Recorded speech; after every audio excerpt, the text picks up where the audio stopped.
Jean, chapitre 9. Jésus vit en passant un homme aveugle de naissance. Ses disciples lui firent cette question.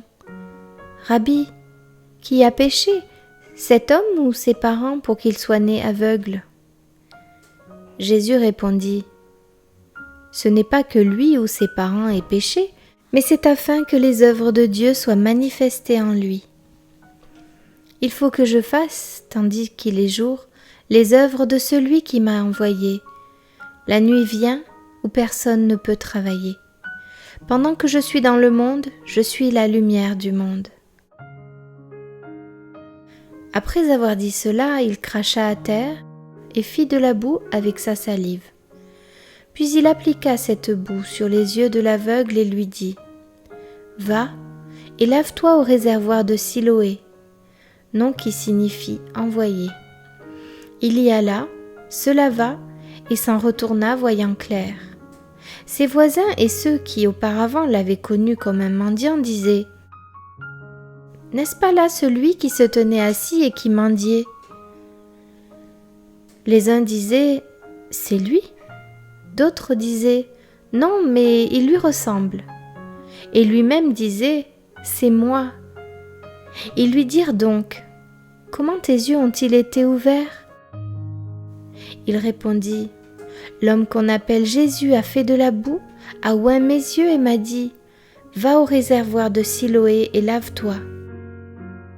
J'y suis allé, je me suis lavé et j'ai recouvré la vue. Ils lui dirent « Où est cet homme ?» Il répondit « Je ne sais ». Ils menèrent vers les pharisiens celui qui avait été aveugle. Or, c'était un jour de sabbat que Jésus avait fait de la boue et lui avait ouvert les yeux. De nouveau, les pharisiens aussi lui demandèrent comment il avait recouvré la vue. Et il leur dit « Il a appliqué de la boue sur mes yeux, je me suis lavé et je vois. » Sur quoi quelques-uns des pharisiens dirent « Cet homme ne vient pas de Dieu, car il n'observe pas le sabbat. » D'autres dirent « Comment un homme pécheur peut-il faire de tels miracles ?» Et il y eut division parmi eux. Ils dirent encore à l'aveugle « Toi, que dis-tu de lui, sur ce qu'il t'a ouvert les yeux ?» Il répondit « C'est un prophète. » Les Juifs ne crurent point qu'il eût été aveugle et qu'il eût recouvré la vue jusqu'à ce qu'ils eussent fait venir ses parents. Et ils les interrogèrent, disant « Est-ce là votre fils, que vous dites être né aveugle? Comment donc voit-il maintenant ?» Ses parents répondirent « Nous savons que c'est notre fils et qu'il est né aveugle, mais comment il voit maintenant, ou qui lui a ouvert les yeux, c'est ce que nous ne savons. Interrogez-le lui-même, il a de l'âge, il parlera de ce qui le concerne. » Ses parents dirent cela parce qu'ils craignaient les Juifs, car les Juifs étaient déjà convenus que si quelqu'un reconnaissait Jésus pour le Christ, il serait exclu de la synagogue.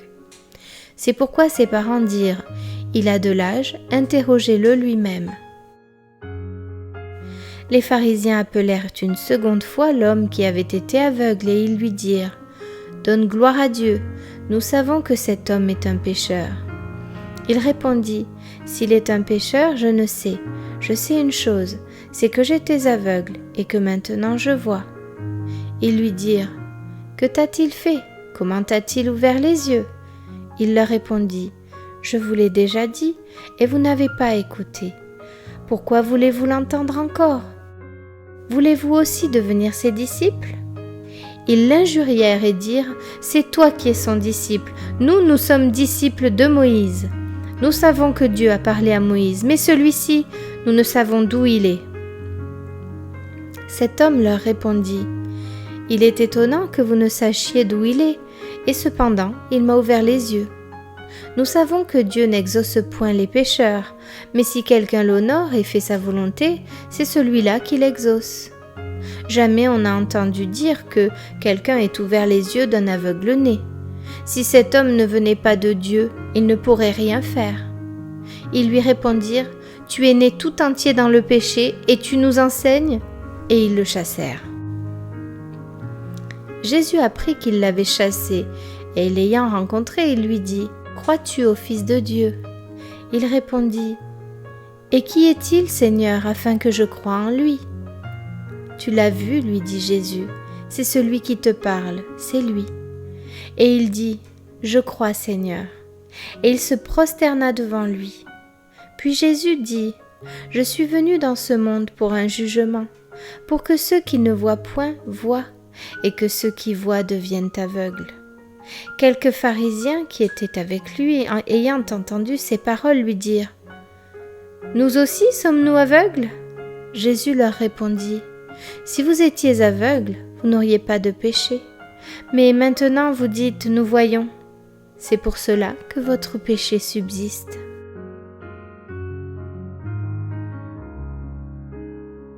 Jean, chapitre 10. En vérité, je vous le dis, celui qui n'entre pas par la porte dans la bergerie, mais qui y monte par ailleurs, est un voleur et un brigand. Mais celui qui entre par la porte est le berger des brebis. Le portier lui ouvre et les brebis entendent sa voix. Il appelle par leur nom les brebis qui lui appartiennent et il les conduit dehors. Lorsqu'il a fait sortir toutes ses propres brebis, il marche devant elles et les brebis le suivent parce qu'elles connaissent sa voix. Elles ne suivront point un étranger, mais elles fuiront loin de lui parce qu'elles ne connaissent pas la voix des étrangers. Jésus leur dit cette parabole, mais ils ne comprirent pas de quoi il leur parlait. Jésus leur dit encore, « En vérité, je vous le dis, je suis la porte des brebis. Tous ceux qui sont venus avant moi sont des voleurs et des brigands, mais les brebis ne les ont point écoutés.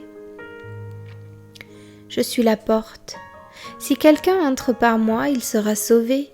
Il entrera et il sortira, et il trouvera des pâturages. Le voleur ne vient que pour dérober, égorger et détruire. Moi je suis venu afin que les brebis aient la vie, et qu'elles soient dans l'abondance. Je suis le bon berger. Le bon berger donne sa vie pour ses brebis. Mais le mercenaire, qui n'est pas le berger, et à qui n'appartiennent pas les brebis, voit venir le loup, abandonne les brebis et prend la fuite, et le loup les ravit et les disperse. Le mercenaire s'enfuit parce qu'il est mercenaire et qu'il ne se met point en peine des brebis. Je suis le bon berger. Je connais mes brebis et elles me connaissent, comme le Père me connaît et comme je connais le Père, et je donne ma vie pour mes brebis. J'ai encore d'autres brebis qui ne sont pas de cette bergerie. Celles-là, il faut que je les amène. Elles entendront ma voix et il y aura un seul troupeau, un seul berger. Le Père m'aime parce que je donne ma vie afin de la reprendre. Personne ne me l'ôte, mais je la donne de moi-même. J'ai le pouvoir de la donner et j'ai le pouvoir de la reprendre. Tel est l'ordre que j'ai reçu de mon Père. Il y eut de nouveau à cause de ces paroles division parmi les Juifs. Plusieurs d'entre eux disaient « Il a un démon, il est fou, pourquoi l'écoutez-vous » D'autres disaient « Ce ne sont pas les paroles d'un démoniaque, un démon peut-il ouvrir les yeux des aveugles ?» On célébrait à Jérusalem la fête de la dédicace. C'était l'hiver.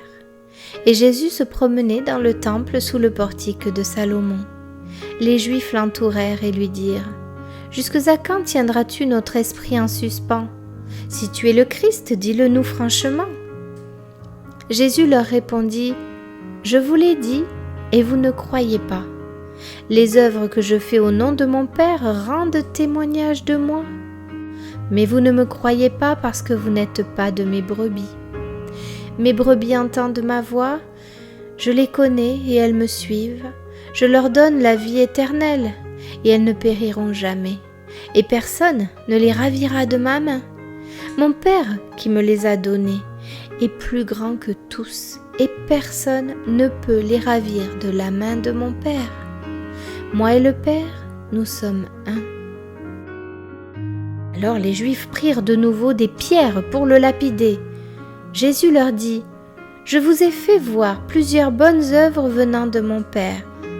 Pour laquelle me lapidez-vous » Les Juifs lui répondirent, « Ce n'est point pour une bonne œuvre que nous te lapidons, mais pour un blasphème, et parce que toi, qui es un homme, tu te fais Dieu. » Jésus leur répondit, « N'est-il pas écrit dans votre loi, j'ai dit, vous êtes des dieux ?»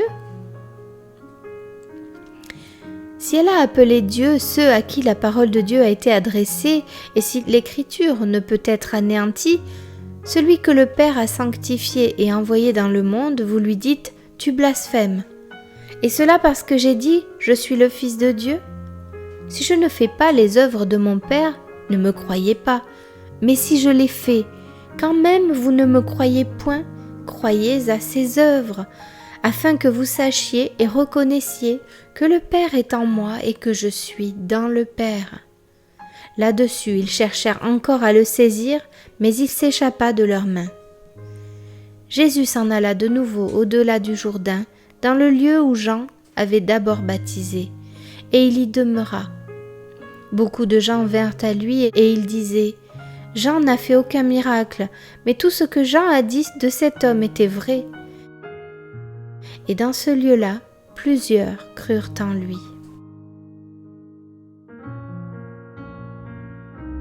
Jean chapitre 11.